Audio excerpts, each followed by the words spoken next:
ମହା ସମାରୋହରେ ପାଳିତ ହୋଇଯାଇଛି ବାବା ଚନ୍ଦନେଶ୍ୱରଙ୍କ କାମିନୀ ବିବାହ ପର୍ବ। ଭକ୍ତ ଓ ଭଗବାନଙ୍କ ମିଳନ ପର୍ବ ତଥା ଭାବାବେଗର ପର୍ବ।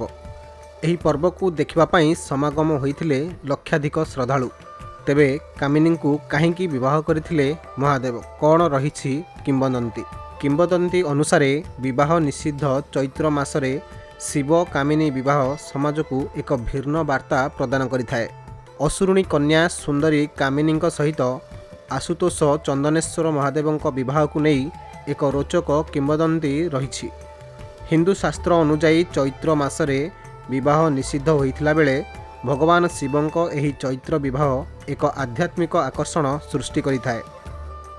ଭୋଳାନାଥ ଶିବଙ୍କୁ ପତି ରୂପେ ପାଇବା ପାଇଁ ରାକ୍ଷସ କୂଳରେ ଜନ୍ମିତ ଅସୁରୁଣୀ କନ୍ୟା ସୁନ୍ଦରୀ କାମିନୀ କଠୋର ତପସ୍ୟା କରିଥିଲେ। ତାଙ୍କ ତପସ୍ୟାରେ ସନ୍ତୁଷ୍ଟ ହୋଇ ଭୋଳାନାଥ ଶଙ୍କର କାମିନୀଙ୍କୁ ବରଦାନ କରିଥିଲେ।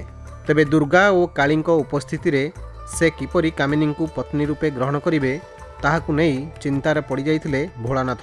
ବହୁ ଚିନ୍ତା କରିବା ପରେ ହିନ୍ଦୁ ରୀତିନୀତିରେ ବିବାହ ନିଷିଦ୍ଧ ଚୈତ୍ର ମାସରେ ଅସୁରୁଣୀ କନ୍ୟା କାମିନୀଙ୍କୁ ବିବାହ କରିବା ପ୍ରକୃଷ୍ଟ ସମୟ ବୋଲି ବୁଝିପାରି ମାଳାକାର ପରିବାରରେ ତାଙ୍କୁ ଜନ୍ମ ନେବା ପାଇଁ ବରଦାନ ଦେଇଥିଲେ। आज नील पर्व सागर कामिना बह यही संजोग लक्षाधिक भक्तर समागम होती भक्तर समागम को दृष्टि रखी आम सब प्रकार व्यवस्था कर रखीचु।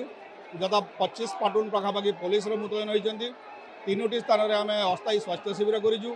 पानीय जलर व्यवस्था होती स्वच्छता विशेष ध्यान देऊ।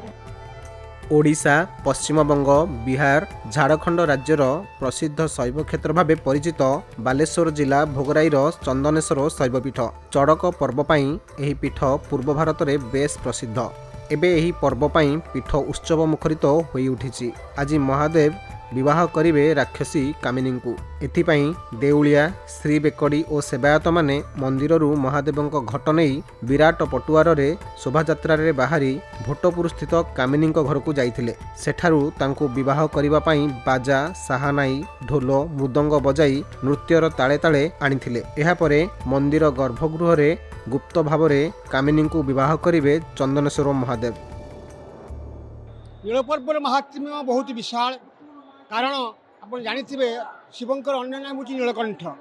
नीलकंठ इति भूत्वा स्वयं पीत्वा हलाहलम जगतामकरौ शिवम नमामि चंदनेश्वरम। जितेबले समुद्र मंथन होता देवता और असुर मान जितेबले समुद्र मंथन कले मंदर पर्वत को खुआ करी पूर्व पीठी उपर बासुकी सर्प को रज्जु करी मंथन कार्य आरंभ है।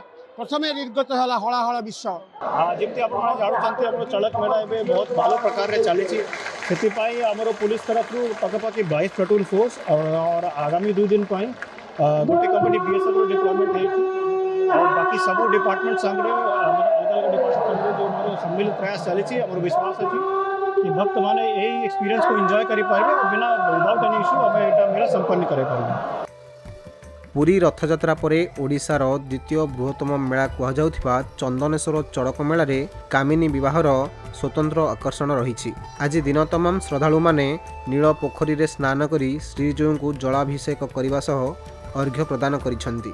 भक्तंक क्षीर, पैड, बेलपत्र रे शांत होइछंती भोलानाथ चंदनेश्वर बाबा। आउ एहाकू अर्पण कले बाबा समस्तंक डाक शुणती बोली रही विश्वास। एथिपाई श्रद्धालु माने बाबा को अर्पण करी दिनजाक निर्जला उपवास रहिबा सह हविषान्न भक्षण करिसेंती।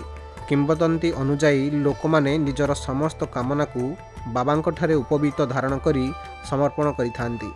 सेथिपाई एहाकू कामिनी विवाह बोली कहा जाइथाय। जलेश्वररू चिन्मय कुमार दासंक रिपोर्ट, खबर ओडिशा।